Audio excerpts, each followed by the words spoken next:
Morning, everybody. Morning. Today we've got a special guest, Dr. Phil Ovadia. He is a cardiothoracic surgeon out in Florida, and he's a proponent of a carnivore diet. I think he practices a carnivore diet.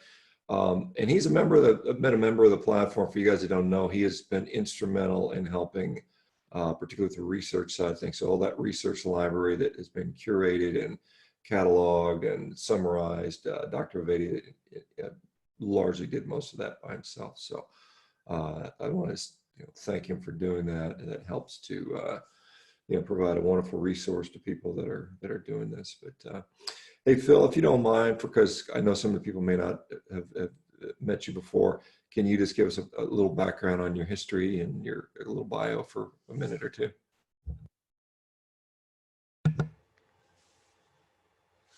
Oh, you're still muted. Hang on, Phil. I think you're. There you go. Yeah, all right.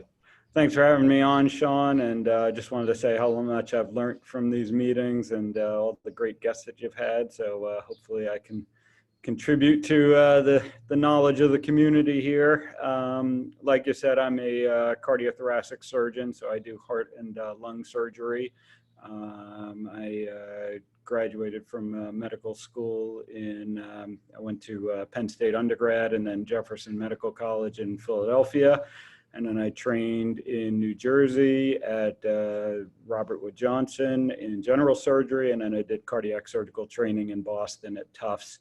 And been in practice cardiac surgery, first in Pennsylvania outside of Pittsburgh for many years, and then in Florida, and recently kind of went into some sort of alternative independent practice, which maybe we'll get to touch on some during the discussion.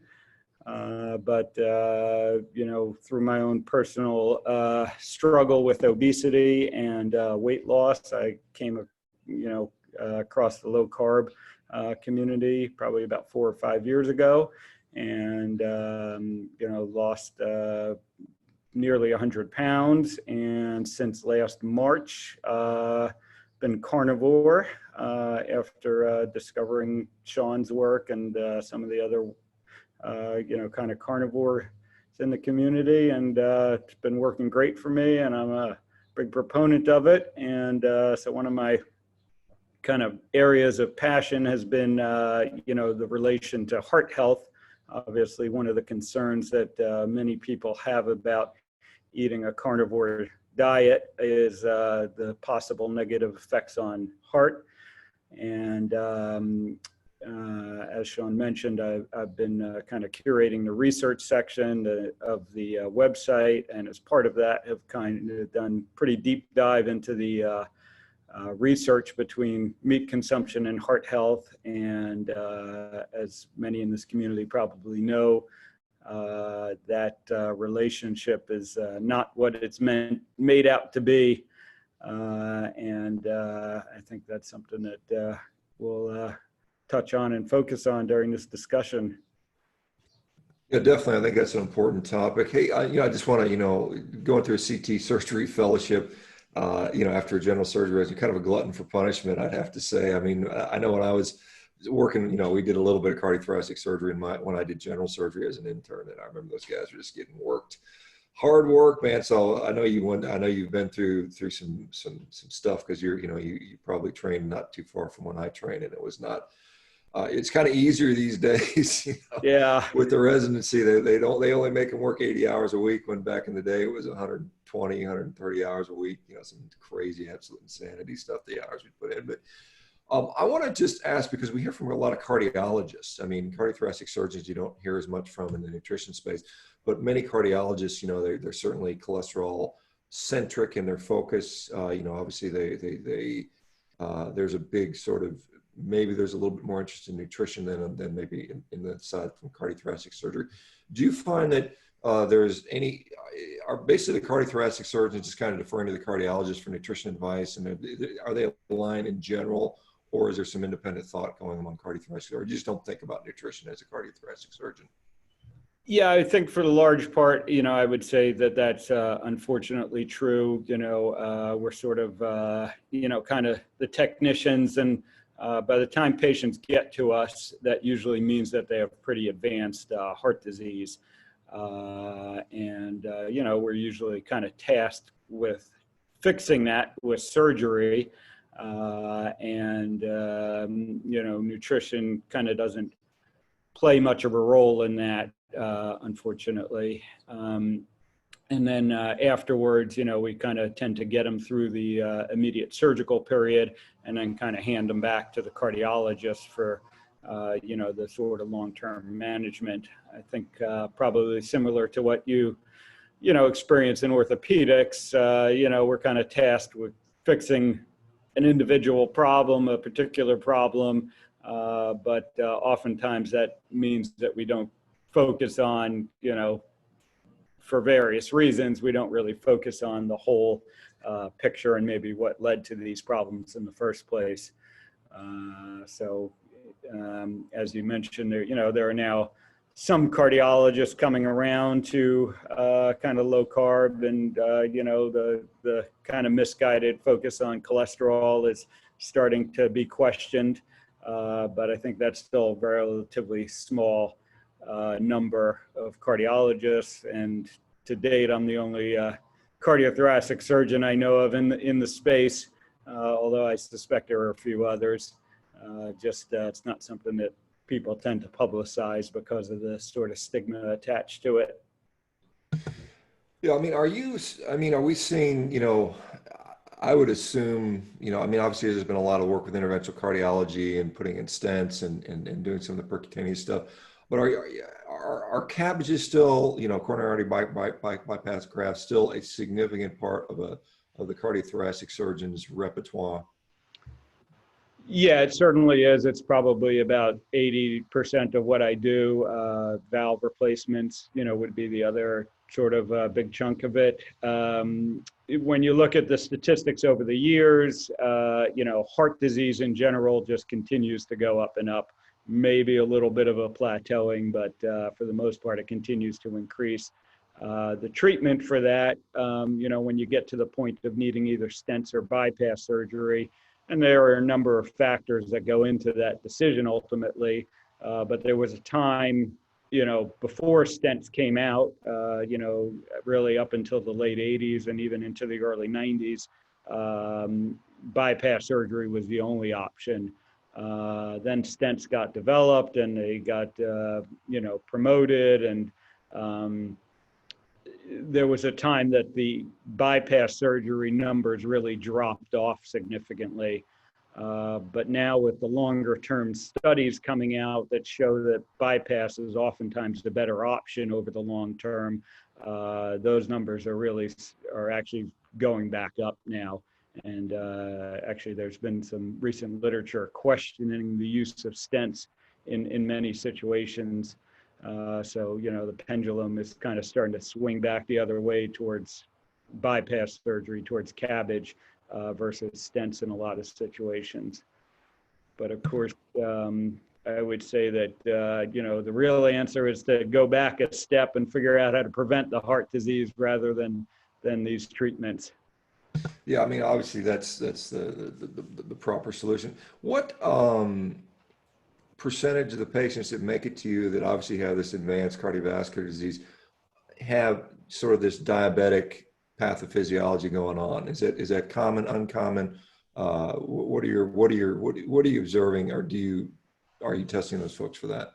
So I think it's the vast majority. I would say at least 60% are formally diagnosed with diabetes and usually on medications by the time they get to me. And then I have now started, looking a little bit more closely at the ones that are not diagnosed with diabetes when they get to me. And when you really look at their, glucose levels or test their insulin levels, most of them turn out to be diabetic or at least in the sort of pre-diabetic range. It is pretty rare that I end up doing bypass surgery on a patient who is not diabetic or pre-diabetic. Occasionally there's some genetic factor, or smoking is another big factor that plays into this. And occasionally you'll get a smoker who's not diabetic, but I would say it's probably under 10% when you really look at them that are not diabetic. And some people in the space have basically, come to the conclusion that heart disease is essentially a subset of diabetes. It's nearly impossible to develop heart disease without developing diabetes first. Yeah, I think that would be echo the work of like guys like Joseph Kraft. He basically said anybody who's got heart disease is basically an undiagnosed diabetic. Yeah, somewhere, some region on the spectrum. Let's pivot and talk about cholesterol, because that's a topic that a lot of us are, we certainly are concerned about it. We hear a lot about it. So what's the difference between having high cholesterol and eating saturated fat and eating meat? Because I don't think they're all synonymous. So let's get your take on sort of the diet heart hypothesis, the lipid hypothesis. What's going on there? Yeah, so I would say that there are two parts of that hypothesis, and one of the important things just to start with is to realize that it is still a hypothesis, and we don't have definitive proof of the diet heart hypothesis. So there are two parts of the hypothesis. One is that the fat we eat, and in particular saturated fat tends to get fingered in this regards, causes cholesterol to go up. And the second part of the theory of the hypothesis is that having high cholesterol levels then cause heart disease. And I think, again, as I've done sort of deep dives into the literature on kind of both of those parts of the equation, we see that really neither one is proven, and there is actually very little data to prove both sides of that. I'm sure many, in this forum are kind of familiar with, Ancel Keys, who is really the scientist, and I say scientist in quotations, that kind of started this whole, really advanced that hypothesis in the 50s and the 1960s. And when you look at the first part of that equation, does eating saturated fat cause your cholesterol to go up? It actually turns out that Ancel Keys himself did a study that essentially disproved that. It's probably one of the best studies done on diet and heart disease. It was called the Minnesota Coronary Experiment. And in the 1960s, Ancel Keys and his team looked at over 9,000 patients who were in psychiatric institutions. So they were able to very tightly control what these people ate, because everything was prepared by the institution, and they basically randomized the patients to get a diet that was kind of the standard diet at the time, meat heavy, high in saturated fat. And then the other part of the patients got a diet that the saturated fat, the meat saturated fat, was substituted out for vegetable oils, which are a type of unsaturated fat that Dr. Keys or Ancel Keys theorized to be better for your heart health. And the results of that study showed that the patients that were consuming the vegetable oil diet, the low saturated fat diet, died more than the patients who were consuming the standard diet. And interestingly, those results did not get published. Ancel Keys and his team, for whatever reason, decided not to publish the results of that study. And in the 1990s, so about 30 years later, it was a relative of one of the other scientists on Ancel Keys' team discovered the original paperwork from this study in a basement when he was cleaning out his relative's house, and then went back, and this finally got published about 30 years later in an obscure journal that no one saw. So that was the 1990s. And then thankfully, about 3 or 4 years ago, someone rediscovered this data and published it in the British Medical Journal, which is a well-respected journal, and basically showing that this data which, as I said, is probably the most robust and well-done study ever done on diet and heart disease, actually disproved the diet heart hypothesis. Yeah, I mean, I guess when you look at all comers, you see that that's not causing that. But I mean, there's certainly some of us that see our cholesterol go up when we go on this diet. And so, Right. what's going on there? And do those folks potentially need to be concerned? What are your thoughts on that? I think in general, and one of the, I kind of have to mention that a lot of this I've learned over the past few years from non-physicians like Dave Feldman and Ivor Cummins and guys like that who, really take a more scientific look. Their sort of engineering background. They don't have the biases that we learn in medical school. And when they look at the data, and when you go back and look at the data, it really doesn't show any clear link between total cholesterol levels and heart disease. And honestly, again, going back to my patient experience, the patients I operate on, their cholesterol levels are all over the place. Many of them have low cholesterol. Some of those because they're on medications to lower their cholesterol, and some of them just without medications of low cholesterol, yet they still develop heart disease. And then there are patients with very high cholesterol levels, myself included, who have no evidence of heart disease. I've had a coronary artery calcium scan, and I have a 0 on that. And, my personal experience with cholesterol is when I started the carnivore diet, my total cholesterol did go up, both my HDL and my LDL. My triglyceride levels went down. And then after about 6 or 8 months on the carnivore diet, my LDL levels started to come down again.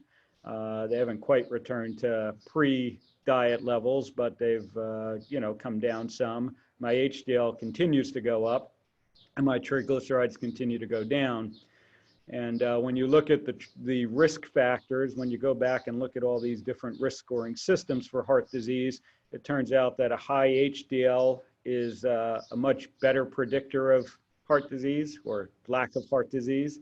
And a low triglyceride level is a much better predictor than a high LDL level. So, having an isolated high LDL level is probably not something to be concerned about. I would caution that with saying we don't have definitive data. Dave Feldman is working on that and is in the midst of doing a study on that. But one of the things that you hear about in this space is it's not the LDL, it's kind of the neighborhood that the LDL hangs out in. And there's probably, even looking at it as just LDL is maybe a little bit too simplistic, and you can get into things like oxidized LDL versus non-oxidized LDL. But I think in the end, we're starting to realize that LDL is an essential thing that our body makes naturally. And so to think that having less of it would be a good thing, and that our bodies are trying to poison us by making, more LDL under certain circumstances is kind of goes against,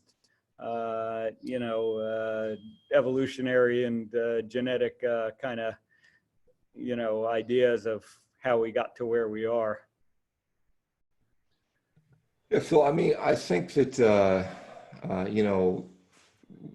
even the sort of the lipidologists sort of have kind of drifted away from it's just the plain old LDL cholesterol is the disease, and they're trying to find the altered LDL or the subfraction, the particle. So it's sort of changed. Charlotte was asking, why are we not more scientific in medicine? I don't know if you have any comments on that to address that sort of concern. Yeah, I don't think we're non-scientific as physicians. I think it just a lot of, I think in the end, it comes down to most physicians are so busy that they don't really have time to think deeply about these issues. And it's, you're sort of, when you go through medical school and residency, you're taught by your mentors, and you respect your mentors, and you kind of, to some degree, just don't think to question them, or don't have time to question them. And then you kind of start, your own career, and you just tend to, kind of keep doing what you're doing unless for some reason you come to question that. And, I think when you talk to, many of the low carb or carnivore physicians, the only reason they started to question all these things was because of their own personal experiences. And like myself, I was kind of following all the recommendations on, how to eat healthy, and I was getting more and more unhealthy. And, so you start to question that, and one question leads to another. And here we are, kind of questioning the very fundamental, basis of everything we, we're taught. Again, cholesterol causes heart disease is sort of a, you're taught is an absolute in medicine. I mean, you wouldn't even think to question that. We come to find out that it's really not. And again, one of the things that's puzzling to me at this point is when I go back through the literature, as I have, and as Sean has, and, some of the recent movies like Fat Fiction and Fat, a documentary, have gone into this, and Paul Saladino's book has a pretty nice chapter on it. When you really go back and you look at the literature, you start to question, how did we even start to think that hypothesis was true, because there really isn't the scientific data to support it. But unfortunately, at some point along the line, politics and finances and everything else got into the mix, and that sort of overtook the true science of it. Yeah, I mean, I think just to back up to the point, you're talking about how physicians sort of become physicians. I mean, it's pretty exhausting. I mean, you go through residency where you're running around sleep deprived. You're just trying to survive. You listen to what you're told, and then you get into your practice, and it's the same thing, because you're just trying to get a practice off the ground. You're just dealing with so many other things. So you just don't have the time to do this stuff. And it probably takes you 5 to 10 years to kind of get your feet back under you. And then and then by the time you're, maybe you're at 40 at that age or something like that, and you start to say, well, maybe my health is not where it needs to be. And then you pay attention to your stuff. But yeah, it's really, because you have a group of, relatively hardworking, generally intelligent people, but they just don't have time to do the questioning because of the system. But what are your thoughts? Here's another controversial topic. I might as well throw this out there. People are concerned about statin usage. A couple people saying they dump their statins. Do you see a utilization for them? Is there a time when they're appropriate? Are they overutilized? Are they underutilized? What are your thoughts around statin drugs right now? And then maybe let's just extend that out to the PCSK9 inhibitors too, because that's obviously the latest super cholesterol lowering drug. What are your thoughts on that? Yeah, I would say, there is a role for statins, but it's very limited. So when you look back at the statin literature, there's essentially one trial that showed what I would consider to be a significant benefit. And that was in patients who already had heart disease. So they've had a stent placed or they've had bypass surgery, that they showed some benefit in preventing another event, a second heart attack, or requiring more stents or a repeat surgery.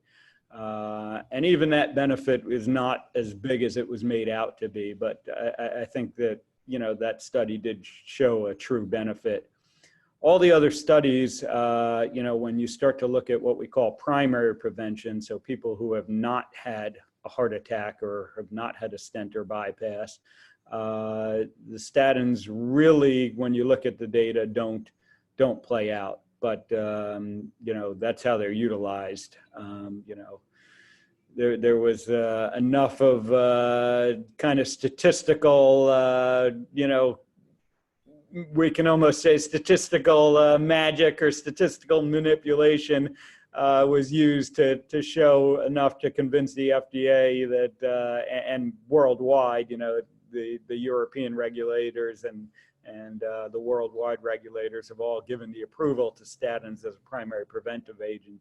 But when you really look at it, the benefit is very small, and probably the side effects are under reported. And that some of that has to do with just the nature of how these studies are run. These studies, let's say, last a year or maybe 2 years that they follow patients. And some of the side effects that we're starting to realize with statins come from longer term usage, 5-10 years down the line. There seems to be a signal, at least, that diabetes becomes more common in patients that are on statins. And maybe Alzheimer's disease is more common in patients that are on statins. But these things, the way the studies are done, they don't have the capability of picking up on this because, quite frankly, no one can afford to do a study that follows patients for 10 years. So, some of those long-term effects don't get reported, and even some of the short-term effects, probably didn't get captured well. So, any medication we use has risk and has benefits to it, and becomes, the medications that are good have more benefit than risk, essentially. And I think with statins, both sides of those equations maybe weren't reported or measured accurately. So I think the benefit of statins are kind of well overstated. And now, as you said, that's extending to the PCSK9 inhibitors, which are sort of super statins. We're talking about lowering people's cholesterol levels down to just nearly zero, 30, very exceedingly low levels. And again, I think there's a lot of reason to question whether that's a good thing, and whether, again, most of these drugs are approved to lower cholesterol, but they don't, the studies don't really show that has positive effects on health in general. Some of them do show some effects on heart health. But remember, if you don't die from heart disease, you might die from something else, or you will die from something else. And so you really got to look at, are these medications truly helping people live longer and healthier, or are you, kind of winning the battle against heart disease, but losing the war against other problems such as cancer or Alzheimer's or diabetes. Those are kind of the things that go into that decision making. So I would, again, without giving any specific advice, I would just, really question your doctor on why, if they want to prescribe you a statin, why are they doing that? And, what are the numbers that, what is the true benefit and what is the true risk of statins or any other treatment that, you might be considering. Yeah, there's a guy named David Diamond who has done quite a bit of interesting work with regard to, what the actual numbers really mean. I don't know if you've ever heard him talk, but he's got some good stuff on statins. One of the thoughts about statins is it's not necessarily the cholesterol lowering effect, because there's been other drugs over the years that have lowered cholesterols that did not have any real benefit to cardiovascular morbidity or mortality. And, so there's an off-label, maybe an anti-inflammatory effect. Charlotte was asking if you're aware of is there a nitric oxide effect with statins? I'm not aware of it. I don't know if you are. I know there's some thoughts that it might have an anti-inflammatory effect. Yeah, I don't know of a direct nitric oxide effect, but the anti-inflammatory, the interesting thing about the history of statins is that they were initially developed as anti-inflammatory medications. But I'm not sure about a direct nitric oxide effect. And it may be a little bit difficult to tease out, the two, as they sort of somewhat overlap, nitric oxide and inflammatory effects. Let me ask you, Phil, because you mentioned, the coronary artery calcium scan. I know Ivor Cummins is a big person who beats that drum. But I mean, as you somebody who opens and cracks people's chest open and digs around and chops out arteries and looks at them, how reliable do you feel that test is? How often does it miss the so-called soft plaque that everybody says, if you got a 0 score, you can be riddled with soft plaque, and you shouldn't take any solace in the fact you got a 0 CAC. What are your thoughts on that, or your Yeah, experience? I think that's probably a rare, occurrence. Just when you look at the data on CAC scans, and even Ivor Cummings and, all the big proponents of it, say a 0 score doesn't equal 0 risk of heart disease. When you look at people with a 0 score over a 10-year period, they have about a 2 to 3% incidence of heart disease.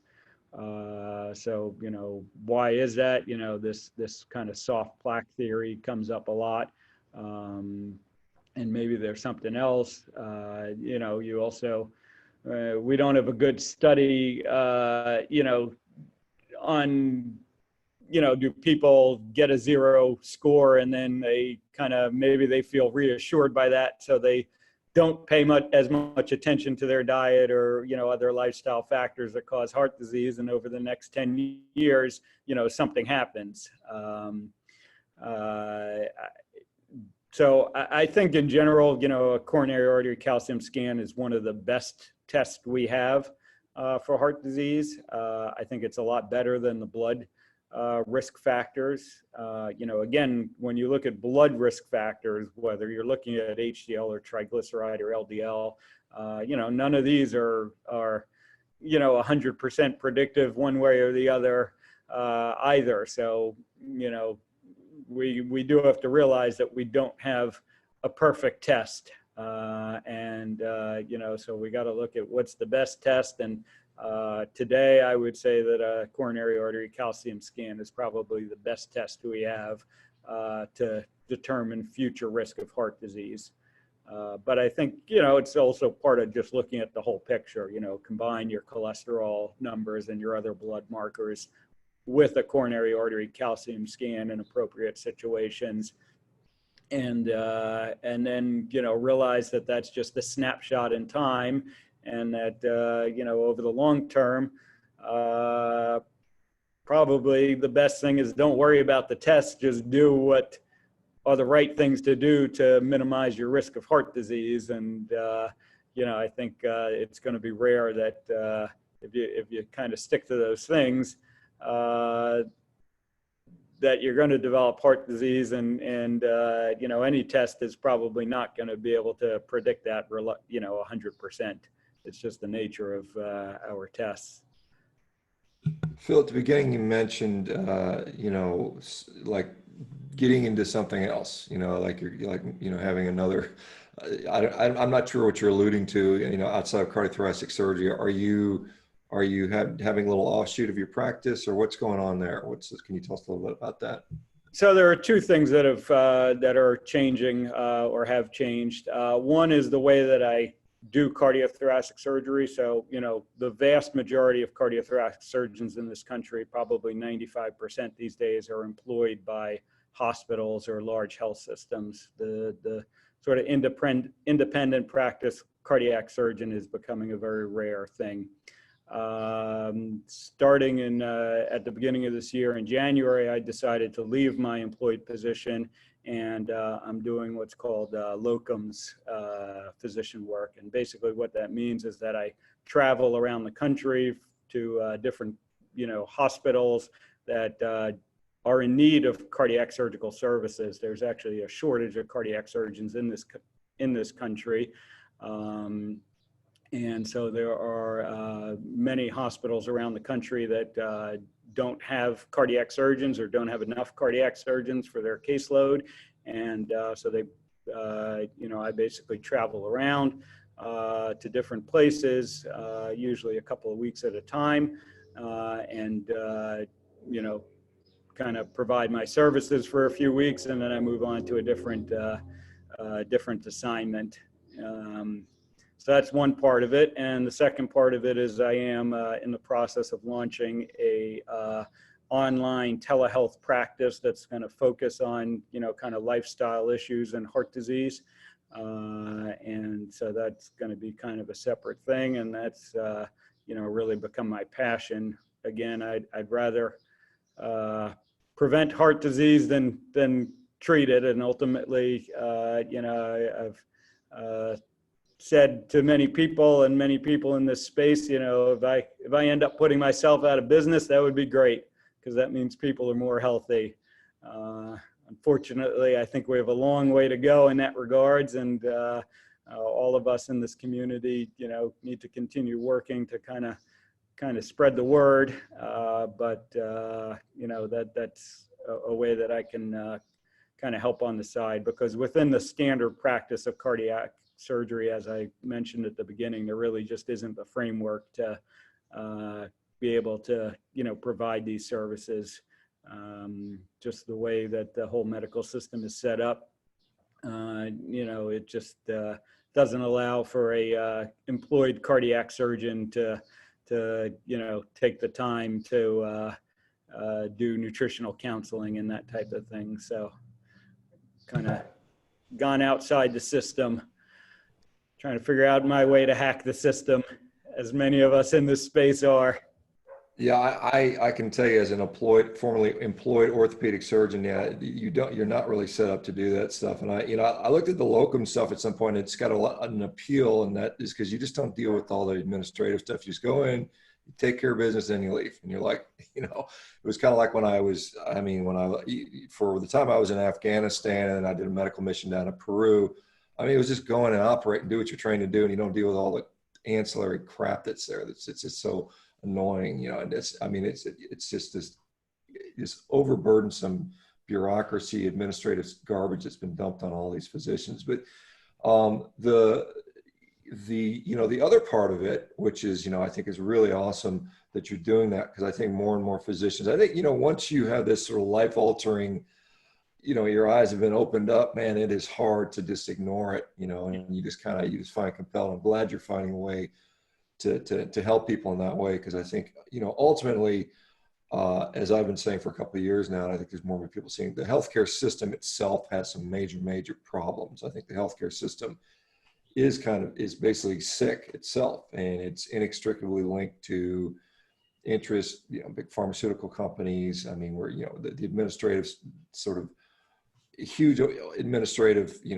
oversight of everything that you do. And it's the businessification of, I don't know if that's even a word, but, turning the art of medicine into just nothing more than a big business has really, I think, not helped the population at large.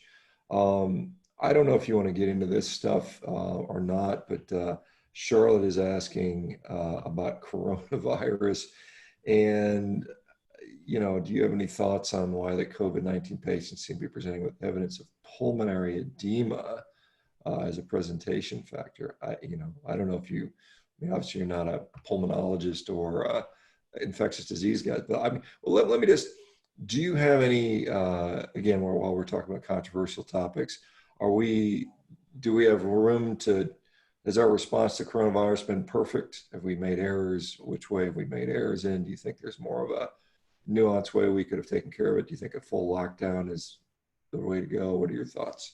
So I guess there are a couple of, sort of interesting things about coronavirus and how it relates to everything we've been discussing. One of the things, one of these sort of interesting side effects of coronavirus, of all this lockdown, is that, telehealth and the importance of, delivering care remotely, has been focused on. So as I mentioned, I'm looking into launching this online, telehealth practice.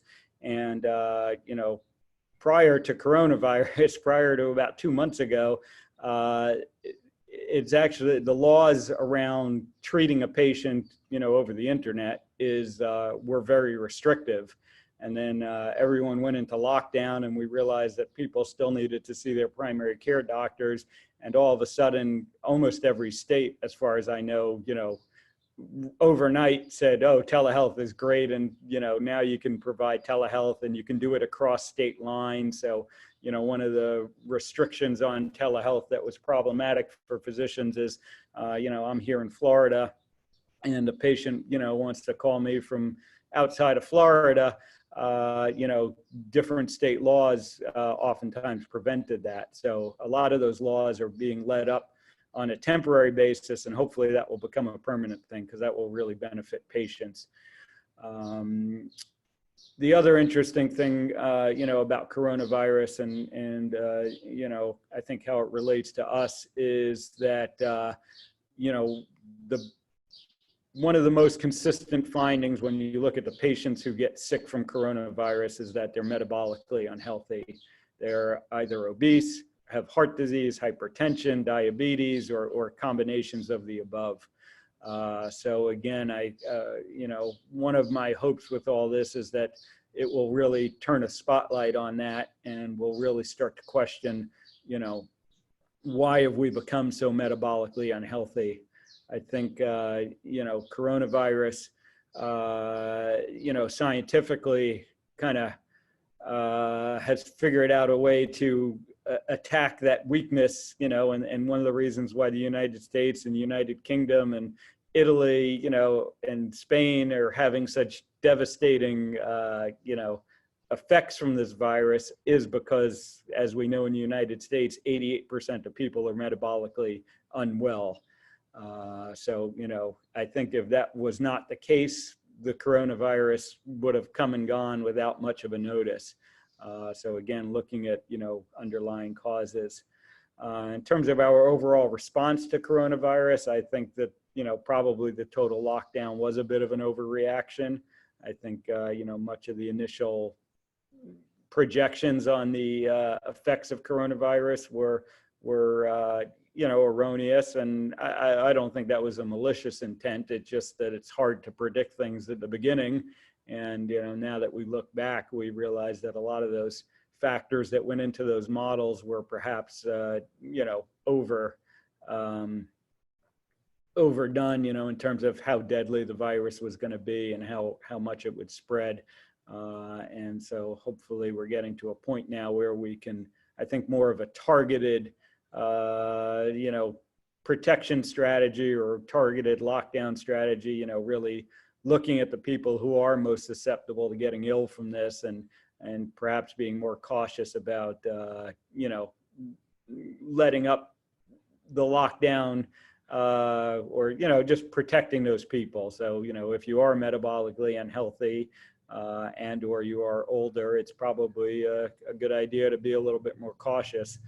But for the rest of us, it probably makes sense to, get back to work and start recovering the economy. And quite frankly, one of the things that's been, maybe will be more damaging to people's health than the coronavirus itself is a lot of people have been putting off a lot of semi-elective medical care, because quite frankly, they're scared to come to the hospital or scared to, come to a doctor's office. And so, one of the interesting statistical things that has come out of coronavirus is all of a sudden the incidence of heart disease, meaning people coming in with heart attacks, has plummeted. And hospitals that aren't overwhelmed with coronavirus are finding themselves quite empty, actually, because people aren't coming to the hospital for anything else, whether it's, they're having chest pains and sitting at home because they don't want to come to the hospital, or all of the other things that people came to the hospital for. Even the incidence of appendicitis seems to have gone down all of a sudden, for, reasons that are not clear. So I think there may be some people who are putting themselves at risk or worsening their health by delaying seeking care for, all the other problems besides coronavirus. Philip, obviously you see a lot of people that, obviously have coronary vascular disease. Do you hesitate to put someone on, would you hesitate to recommend someone like that who just had a CABG, coronary bypass, on a low carb, a ketogenic or carnivorous diet? Is there anything that would give you pause to do that, or you think they're okay? So I don't see any, I don't have any concerns about it. The what I can tell you is logistically, it's a problem because in most hospitals, it's actually hard to get served a low carb diet. Quite frankly, some hospitals have a ketogenic diet sort of on the menu, but that's really reserved for pediatric epilepsy patients. And and then, so it's real interesting. Cardiac surgery, it's been known for many, many years, and this is now really extended out to many areas of surgery, including orthopedics. We know that the better your blood sugars are controlled around the time of surgery, the better your outcomes are, specifically for infection. So I would say, basically since I trained 15 years ago, the standard of care for patients undergoing CABG is to be on intravenous insulin for 48 to 72 hours after surgery to tightly control their blood sugar. And probably 90+% of the patients I operate require intravenous insulin to control their blood sugar. And it is absolutely routine that post-op day number 1, I walk into the patient's room to see them the morning after surgery, and they have their insulin running through their IV, and they have a stack of pancakes or a big thing of orange juice or a couple of, things of fruit sitting on their plate that they're eating away. And, when you just, and quite frankly, it never occurred to me until recently how ridiculous that was, that they're sitting there eating sugar and we're giving them insulin to keep their sugars under control. And now it really does, it bothers me every morning. But like I said, it's nearly impossible in most hospitals to get served a low carb menu. So, we put on, Sean, I'm sure you're familiar with the carb control diet is what it's called. And the carb control diet, the lowest level of carbs that I can order for a patient is usually 2 servings of carbs with every meal, plus snacks. So it basically comes out to 8 to 10 servings of carbs a day is what's considered a low carb menu in the hospital. And that's one of the challenges that we need to overcome.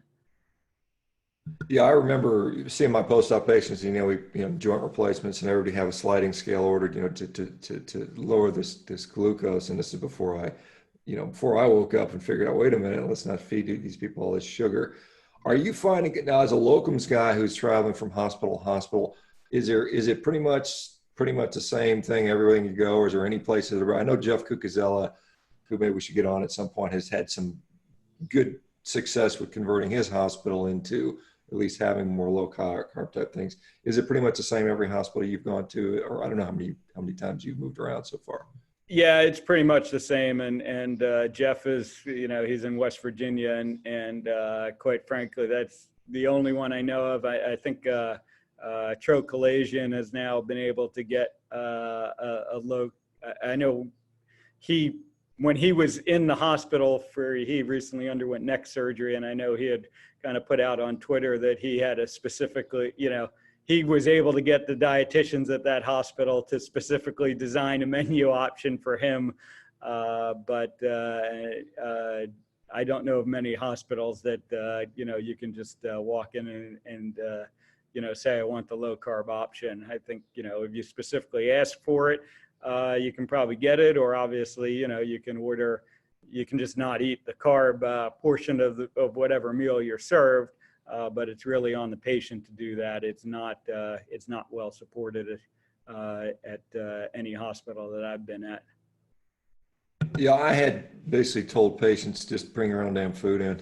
That's what I ended up telling the ones that I had, and that was fine. But I mean, it's obviously they don't want to.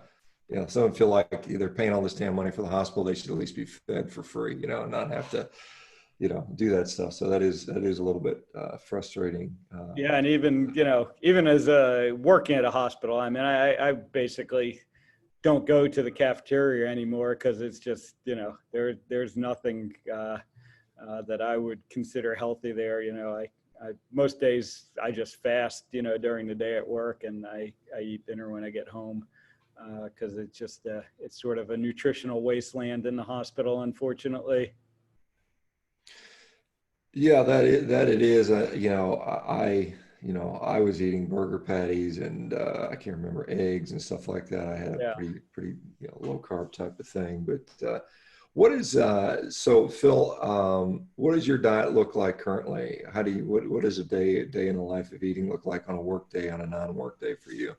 Yeah, I would say I'm, pretty strict carnivore. I mean, I'm kind of the 95%. I'll occasionally, have a little something with, with my family or with my kids. Thankfully, I don't have autoimmune or anything like that that really requires 100% carnivore, but I'm 95 plus percent.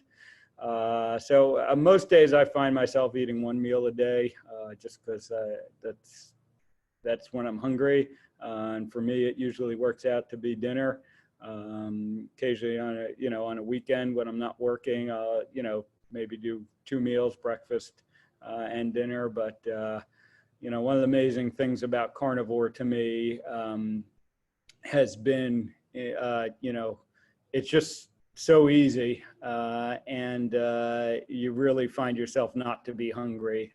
So before I was carnivore, I went through kind of most of the iterations of low carb, keto and low carb and gluten free was actually my first kind of experience with all this. There were two interesting things that I found when I went from low carb to carnivore, and I was very low carb before I went carnivore. I was under 20 grams a day, and the two things that I noticed were, first of all, my carb cravings went away. When I was eating a little bit of carb, I still had a lot of carb cravings. And it was kind of a battle to, against those. Once I went carnivore, those all went away. And the other was just the inflammation factor. So for me, it was plantar fasciitis that I had in my right foot for years. Could not get rid of it no matter what I did. Every morning I would wake up and I would put my right foot on the ground and it would hurt for about 15 minutes as I walked around. And my third day of being carnivore, I put my foot on the ground and it didn't hurt, and it has not come back since. And when I do eat a little bit of sugar or something, that's where I start to feel it first. So that anti-inflammatory effect, even from that little bit of carbs that I was eating, like I said, under 20 grams a day, it was a noticeable change when I went carnivore. So there's something to that. But in the end, I just find carnivore so much easier because I'm not counting anything. I'm not tracking anything. I truly do eat when I'm hungry, and I eat until I'm full. And the rest of the day, I just don't even think about it. I don't even worry about, when I'm going to eat next, or, if I have a long surgery. It used to always be sort of a concern, do you eat before? Do you wait till after? Is the cafeteria still going to be open, when I finish my surgery? And now it doesn't even, it's not a factor anymore. If I'm hungry and there's good food available, I eat. And if there's not, I can go, I've done long-term fasts up to 5 days. So I know that, if I go a few more hours without eating, it's going to be fine. Yeah, I was wondering how you find your performance, as a surgeon, cognition, your ability to focus, any improvements in that regard? I mean, not to say you're a bad surgeon before, but I mean, do you notice any kind of advantage to having this sort of freedom from, blood glucose swinging while you're you're thinking about, while you're starving, while you're trying to finish up an operation, Yeah, I really do. I mean, some of my surgeries end up being, quite long. Some of them end up being 8 or 10 hour surgeries. And, it's really not a problem to do that anymore. And I really don't find, the first thing I noticed when I went low carb was sort of that afternoon, carb crash went away. I was always, 3 p.m. would need a cup of coffee, need multiple cups of coffee, or even, at the beginning of all this, when I was overweight and eating carbs, and, I'd oftentimes be sitting in my office, at 3, 4 o'clock in the afternoon doing paperwork and kind of doze off for the, 20-minute nap. And now I never, have that anymore. I mean, I go all day without any problem, and really much better focus that I find. Yeah, I mean, I think that's an important thing. I can remember, I can remember being just sitting in surgery and, operating and just knowing I have another hour or two of work ahead of me and being literally starving. Yeah. And it's not having that is very nice. Well, Phil, like I said, we pretty much went through an hour here. I think, just I'm very glad you're part of this community. And for you guys that don't know Phil, I mean, he has done so much work behind the scenes, and it's a rare person that will do this sort of stuff, because being a surgeon, I can tell you, is a lot of work and it's a lot of time, and it's a big leap to do what you're doing, to say, oh, hey, I'm going to jump out of the employed secure life and I'm going to kind of roll the dice a little bit and do the locum stuff. I mean, I see I certainly see the potential benefits to that. And then obviously wishing you the best on the lifestyle side, because I think that is really where more and more physicians we have to go. I mean, I think we've kind of, been sold a bill of goods that aren't so good, as far as, the medical system in general. I mean, obviously, you save people's lives all the time, but at the same time, we should be preventing them from being in that situation in the first place. And we wouldn't be spending $3.5 trillion a year on healthcare. It would be whatever, it's 50% of our GDP when it's all said and done. We got to get away. I think we've got to get away from that. And it's only going to happen if people like yourself and others stand up and do it, because the system, system is happy. The administrators at the top, the hospital CEOs, they're not going to do it.